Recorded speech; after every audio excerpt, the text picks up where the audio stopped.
Hello and welcome to the Minimum Competence episode for Friday, August 2nd, 2024. I'm your host for today, Andrew Leahy, a tax and technology attorney from New Jersey.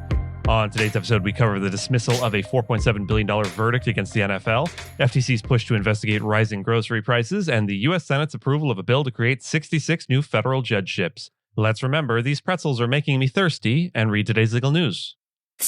On this day in legal history, August 2nd, 1776, the formal signing of the Declaration of Independence took place in Philadelphia, solidifying a pivotal moment in American history.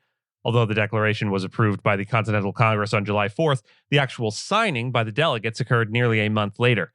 John Hancock, serving as the president of the Continental Congress, famously provided the first and most prominent signature.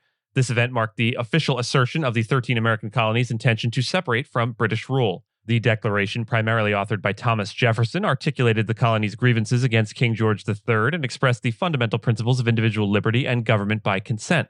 The document became a symbol of American ideals and aspirations, laying the foundation for the nation's democratic framework. The signing involved 56 delegates representing the colonies, each risking their lives and fortunes for the cause of independence. This collective act of defiance against the British authority galvanized the revolutionary spirit and united the colonies in their quest for freedom. The Declaration of Independence remains a cornerstone of American identity and continues to inspire movements for liberty and justice around the world. A quick fun fact coda for this day in legal history: there are 225 nations spread out across the globe, of which 163 celebrate some form of independence. 63 of them celebrate their independence from Great Britain specifically, lending some sense of scope to the span of the British Empire at its zenith. Stretching those out equally across the year, on average, every 6 days, a country celebrates its independence from British rule. A U.S. judge in California dismissed a $4.7 billion verdict against the NFL regarding allegations of overcharging for the Sunday ticket telecasts. The decision by U.S. District Judge Philip Gutierrez followed the NFL's argument that the jury's verdict was unjustified. The NFL welcomed the ruling, stating their media distribution model offers various options for fans. The lawsuit claimed Sunday ticket prices were inflated to limit subscriptions and protect broadcast network fees. Judge Gutierrez rejected key witness testimonies and found the jury's damages verdict unsupported by evidence, rendering the case unable to proceed. The ruling can be appealed to the Ninth U.S. Circuit Court of Appeals. Initially, a jury had found that the NFL's exclusive distribution allowed DirecTV to charge higher prices, awarding substantial damages based on residential and commercial subscriptions. The NFL denied the overcharging claims, calling the damages amount baseless, while the plaintiffs accused the NFL of speculating about the jury's decision process. Federal Trade Commission Chair Lina Khan is advocating for an investigation into the persistent rise in grocery prices that began during the COVID-19 pandemic and has become a significant issue in the presidential campaign. During a virtual public meeting hosted by the FTC and Department of Justice, Khan emphasized the need to understand why grocery prices and profits remain high despite apparent cost reductions. She stated the FTC's commitment to ensuring Americans are not subjected to inflated prices due to illegal business practices and will formally request the agency to initiate the inquiry pending a commission vote. The inquiry would involve large grocery retailers and examine their sales, costs, and profits for common products. Grocery prices have surged by almost 25% over the last 4 years, outpacing overall consumer price increases. An FTC study found that major grocery stores gained a competitive edge over smaller rivals during the pandemic and may have leveraged inflation to boost profits. Khan's remarks were made during the first meeting of the Strike Force on Unfair and Illegal Pricing, aimed at addressing business practices that elevate consumer prices. The FTC is also investigating pricing practices related to the use of personal data, algorithms, and AI to set individualized prices.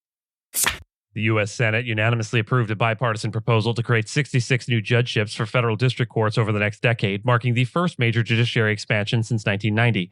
The bill, known as the Judges Act, aims to address increasing caseloads by adding judges in 25 district courts across 13 states, including California, Texas, and Delaware. The legislation will now move to the U.S. House of Representatives. No new judgeships have been established since 2003, with previous attempts stalled due to partisan concerns over filling vacancies. The Judges Act proposes adding new judicial seats incrementally starting in January of 2025. The bill is designed to handle the surge in court filings since the last comprehensive judgeship bill in 1990. The judiciary currently has 677 authorized district court seats, with 10 temporary ones set to become permanent under separate legislation. The Judges Act also has support from House Republicans, with Representative Darrell Issa backing the measure. The Judicial Conference, represented by Judge Robert J. Conrad Jr., expressed gratitude for the Senate's approval and urged the House to pass the bill when they reconvene. And with that, I thank you, as always, for listening to Minimum Competence, your daily news podcast for lawyers. If you're looking for more than Minimum Competence, links to further reading on all the topics we touched on today are in the show notes. And reviews go a long way towards helping new listeners to find our show. If you have a moment, leave a rating or review on your podcast player. We'd sure appreciate it. And if you know someone that might be interested in a story we cover, consider sending them the episode. But remember, nothing here should be construed as legal advice because it is certainly not that. Minimum Competence is available at minimumcomp.com and wherever you get your finely crafted podcasts. If you haven't checked out the website in a while, give it a look. There are complete transcripts and resources for each episode and its corresponding segments, as well as an opportunity to receive new episodes in email, newsletter, form. We'll see you back here on Monday, and until then, note, we are still continuing our stated aim to start closing out the week of shows with a musical piece to feature. That will make these Friday episodes seem especially long. We hope you'll stick it out and enjoy the featured piece, but if music, and specifically classical music, isn't your bag, we get it. Our mouth sounds unrelated to the week's closing music ends here. This week's closing theme is by Franz Liszt. This week's closing theme features the music of the renowned Hungarian composer and virtuoso pianist Franz Liszt. Born in 1811, Liszt was one of the most influential figures in the Romantic era of classical music. He was celebrated for his extraordinary skill at the piano and his innovative compositions, which pushed the boundaries of music during his time. Our spotlight this week is on Liszt's most famous piece, Hungarian Rhapsody No. 2. This composition is part of a larger set of 19 Hungarian rhapsodies, which are inspired by Hungarian folk music and showcase Liszt's technical prowess and expressive depth. The Hungarian Rhapsody No. 2 is particularly known for its dramatic contrast, lively rhythms, and virtuosic demands on the performer, making it a beloved piece in both classical and popular music spheres. This piece has also been famously orchestrated, adding rich textures and vibrant colors to Liszt's original piano composition. Liszt's connection to today, August 2nd, is marked by his passing on this date in 1886.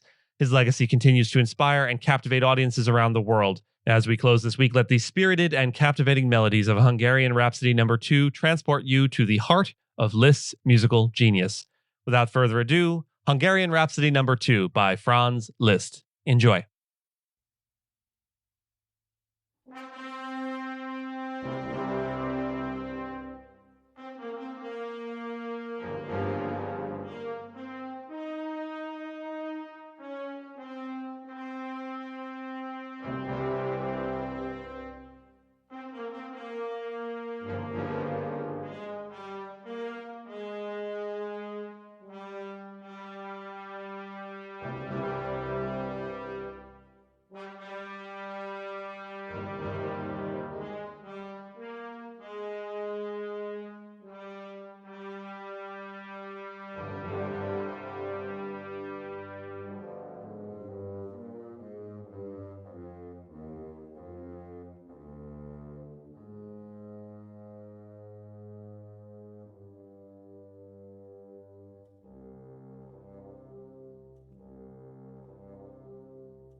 Thank